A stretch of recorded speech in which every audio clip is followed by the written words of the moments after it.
غسل کے حوالے سے شرعی حکم کیا ہوتا ہے کہ کون کون سی جگہ پہ غسل کی شرعی حیثیت کیا ہے۔ سب سے پہلے ہم نے ذکر کیا تھا غسل کے حوالے سے کہ غسل فرض یا واجب کہاں کہاں ہوتا ہے، تو اس کی ہم نے 5 صورتیں تھی جو ذکر کی تھی۔ ان میں سے ایک احتلام، دوسرا ہم بستری، تیسرا ایسا کام جو کہ انسان حلال اور شرعی طریقے کے علاوہ اپنے اوپر غسل کو لازم کر لیتا ہے، اور 2 چیزیں ایسی تھیں جو کہ عورتوں کے ساتھ خاص تھیں، حیض اور نفاس۔ ان کا کل ہم نے ذکر کیا قرآن حدیث کی روشنی میں۔ آج ہم ذکر کریں گے غسل جو ہے وہ سنت کب ہوتا ہے۔ تو سنت غسل کے حوالے سے یہ ذہن نشین رکھیے کہ جمعہ کے دن غسل کرنا سنت ہے۔ کس دن جی؟ جمعہ کے دن۔ اب یہ بخاری شریف کے حدیث مبارکہ ہے، حضرت عبداللہ بن عمر رضی اللہ تعالیٰ عنہ راوی حدیث ہیں۔ آپ بیان فرماتے ہیں کہ نبی کریم صلی اللہ علیہ وآلہ وسلم نے ارشاد فرمایا، اگر تم میں سے کوئی جمعہ کے لیے آئے تو فلیغتسل، وہ غسل کرے۔ اب یہ جو حدیث مبارکہ اپنے الفاظ سے یہ ظاہر کر رہی ہے کہ یہاں پہ حکم دیا جا رہا ہے، اور حکم جہاں پہ دیا جا رہا ہو اس کا مطلب یہ ہوتا ہے کہ تاکید کی جا رہی ہے، یعنی کہ ایک چیز زور دیا جا رہا ہے کہ یہ کام کر کے آنا ہی آنا ہے، ٹھیک ہے۔ تو اس کا مطلب یہ ہوا کہ وہاں واجب ہوا۔ حالانکہ ہم نے کہا جو غسل کے فرائض اور واجبات ہونے کے اعتبار سے غسل کہاں پہ فرض یا واجب ہوتا ہے وہ کل ذکر کر دیا تھا۔ تو یہ جو حدیث مبارکہ ذکر کی گئی ہے یہاں پہ، یہ تاکید جو کی گئی ہے وہ اس اعتبار سے ہے کہ یہ جتنا زیادہ افضل اور اولیٰ ہونے کے اعتبار سے، جو بندہ اگر وضو کر کے آئے گا جمعہ کے لیے اس کے لیے وہ بھی کافی ہو جاتا ہے، لیکن اگر کوئی بندہ غسل کر کے آتا ہے تو وہ اس کے لیے زیادہ افضل ہے، اس کے لیے زیادہ بہتر ہے۔ یہ ابو داؤد شریف کے حدیث مبارکہ ہے کہ حضرت سامورہ رضی اللہ تعالیٰ راوی حدیث بیان فرماتے ہیں کہ نبی کریم صلی اللہ علیہ وآلہ وسلم نے ارشاد فرمایا کہ جو شخص جمعہ کے روز وضو کر کے آئے یہ اس کے لیے بہترین اور اچھا ہے، بہت عمدہ ہے، لیکن اگر غسل کر کے آئے تو یہ زیادہ افضل ہے۔ تو پتہ چلا کہ غسل کرنا ایک افضلیت کے اعتبار سے زیادہ معتبر ہے۔ افضل مفضول ہونے کے اعتبار سے دیکھا جائے تو درجہ تن اگر کوئی بندہ وضو کر کے جائے گا تو اس کا مطلب یہ نہیں ہے کہ اس بندے کا جمعہ نہیں ہوگا، جمعہ تو ہو جائے گا، لیکن افضل یہ تھا کہ وہ بندہ غسل کر کے آتا۔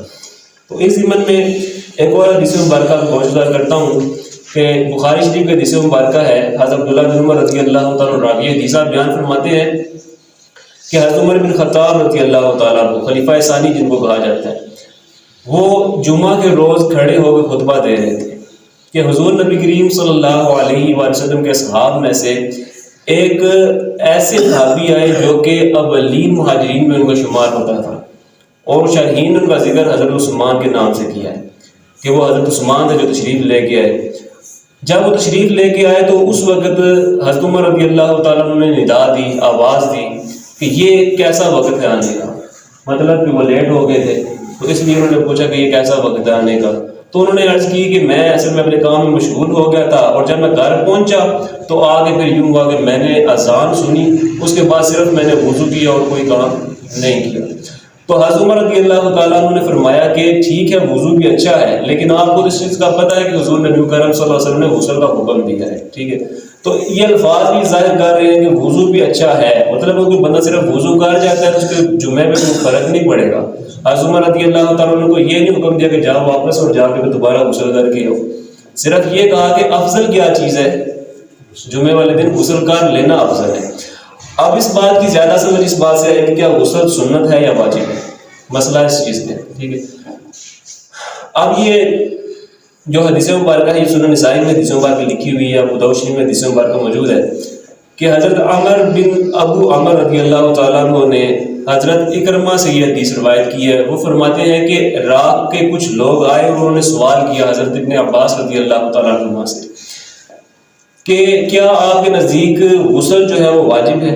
انہوں نے سیدھا سیدھا سوال کیا، کیسے واضح الفاظ ہے، کیا غسل آپ کے نزدیک واجب ہے؟ قال لا، آپ نے فرمایا نہیں، غسل میرے نزدیک واجب نہیں ہے، بلکہ آپ نے فرمایا کہ کوئی بندہ غسل کر آئے تو اس کے لیے بہتری ہے، اسی میں پاکی ہے۔ اگر کوئی بندہ غسل نہیں کرتا جمعے کے دن تو اس پہ غسل کوئی واجب نہیں ہے۔ اب یہ واضح الفاظ آپ کو ابو داؤد شریف میں لکھے ہوئے مل جائیں گے۔ اب ساتھ ہی پھر حضرت ابن عباس رضی اللہ تعالیٰ عنہ فرماتے ہیں کہ میں تمہیں غسل کے شروع ہونا کب شروع ہوا ہے وہ بتاتا ہوں. تو اس حوالے سے آپ فرماتے ہیں کہ وہ ایک دور تھا کہ جب لوگ غریب تھے اور لوگ اون کے کپڑے پہنے ہوئے ہوتے تھے، لوگ مزدوری کیا کرتے تھے، اپنی پیٹھ کے اوپر بوجھ اٹھایا کرتے تھے. اور اس دور میں ایک دفعہ حضور نبی مکرم صلی اللہ علیہ وآلہ وسلم ان کی جو مسجد تھی وہ تنگ مسجد تھی اور اس کی چھت بھی جو تھی وہ نیچی تھی، یعنی کہ ایک چھپڑ کی طرح. اس طرح کی مسجد کا الفاظ استعمال کیے گئے. ٹھیک ہے، ایک مثال دی گئی کہ جو مسجد تھی اس کی حیت کس طرح کی تھی. تو پھر حضور نبی مکرم صلی اللہ علیہ وآلہ وسلم ایک روز خطبہ دے رہے تھے جمعے والے دن. گرمی بہت زیادہ تھی، لوگ آئے ہوئے تھے، تو ان لوگوں نے چونکہ ان کے کپڑے پہنے ہوئے تھے، چھوٹے کپڑے پہنے ہوئے تھے، جگہ بہت تنگ تھی، جس کی وجہ سے لوگ ایک دوسرے کی بو کی وجہ سے تکلیف محسوس کر رہے تھے. تو جب حضور نبی مکرم صلی اللہ علیہ وآلہ وسلم کو ان کی بو محسوس ہوئی تو پھر حضور صلی اللہ علیہ وآلہ وسلم نے ارشاد فرمایا کہ جمعہ کے لیے جب آؤ تو غسل کر لیا کرو، اور اگر تمہارے پاس تیل یا خوشبو ہو جو تمہیں میسر ہو، جو تمہارے پاس موجود ہو، تو وہ لگا کے آیا کرو. تو پتہ چلا کہ یہ تیل وغیرہ لگانا یا پھر خوشبو لگانا، غسل کر کے آنا، یہ مستحب کا درجہ رکھتے ہیں. ساری کیوں کہ حضرت ابن عباس رضی اللہ تعالیٰ عنہ ساتھ ہی فرماتے ہیں کہ پھر اللہ جل شانہ نے ان لوگوں پر آسانی کر دی، ان کے حالات اچھے ہو گئے. جب حالات ان کے اچھے ہوئے تو پھر کیا ہوا، ان کی جو تنگ دستی تھی وہ دور ہو گئی، انہوں نے وہ موٹے ان کے کپڑے پہننا چھوڑ دیے. اس کے علاوہ جو کپڑے جو پتلے بھاری کپڑے ہوتے تھے وہ پہننے شروع کر دیے. مسجدیں ان کی وسیع ہو گئی، جن کی وجہ سے کیا ہوا کہ لوگوں میں وہ جو گرمی کی وجہ سے بو پیدا ہو رہی تھی وہ بو بھی ختم ہو گئی. اور یہ وجہ جب سامنے آئی تو اس کے بعد پھر کیا ہوا کہ حضرت ابن عباس رضی اللہ تعالیٰ عنہ نے فرمایا کہ پھر ان کے لیے آسانی ہو. تو یہ واضح الفاظ ہمیں اس حدیث مبارکہ سے مل گئے ہیں، جس سے یہ پتہ چلتا ہے کہ حالانکہ اصل میں یہ فقہا کا اس میں اختلاف ہے، کیونکہ بعض لوگ ایسے ہیں فقہا میں جو صرف ظاہر کو دیکھ کے کہتے ہیں کہ غسل کرنا جمعے والے دن واجب ہے، جبکہ یہ جو حدیث واجب کے ضمن میں آ رہی ہے یا پھر تاکید بظاہر دن محسوس ہو رہی ہے، وہ صرف علت کیا تھی، وہ لوگ غریب تھے، ان کے کپڑے اس طرح کے تھے، وہ جگہ اس طرح کی تنگ تھی.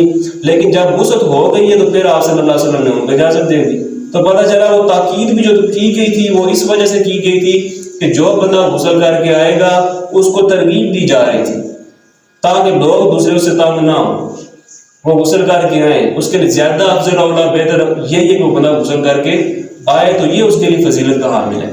تو خلاصہ کلام حدیث مبارکہ کا ابو داؤد شریف کی آخری حدیث مبارکہ اس میں سمٹ جائے گا انشاءاللہ کہ حضرت سامورہ رضی اللہ تعالیٰ راوی حدیث بیان فرماتے ہیں کہ جمعہ کے روز وضو کرنا اچھا اور عمدہ عمل ہے، لیکن اگر کوئی بندہ غسل کر کے آئے تو یہ فضیلت بات ہے. تو پتہ چلا خلاصہ کلام یہ ہے کہ جمعہ کے دن غسل کرنا کیا ہوا، سنت مستحبہ ہے. کیا ہے جی؟ سنت، یعنی کہ ایسی مستحب کا مطلب ہوتا ہے ایسا کام جو بندہ کرتا ہے تو ثواب نہیں کرتا تو گناہ نہیں ہوتا. ٹھیک ہے، تو یہ وہ سنت ہے جو کہ اگر بندہ کرے گا اس کے اوپر عمل تو بندہ ثواب کا حقدار ہوگا. اگر کوئی نہیں کرے گا زیادہ سے زیادہ یہ ہوگا کہ بندہ وہ جو ثواب ملنا ہے اسے محروم رہ جائے گا.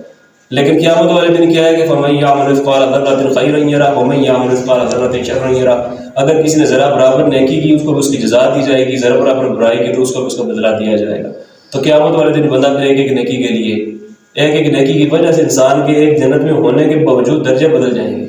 مثال چھوٹی سی دینے لگا ہوں، دیوان قرآن میں یہ روایت لکھی ہوئی ہے کہ ایک ہی جنت ہوگی، دو جنتی ایک ہی درجے میں موجود ہوں گے، دونوں لیٹے ہوئے ہوں گے. ایک کروٹ بدلے گا اس سے کستوری کی خوشبو آئے گی، لیکن دوسرا بدلے گا تو اس سے نہیں آئے گی.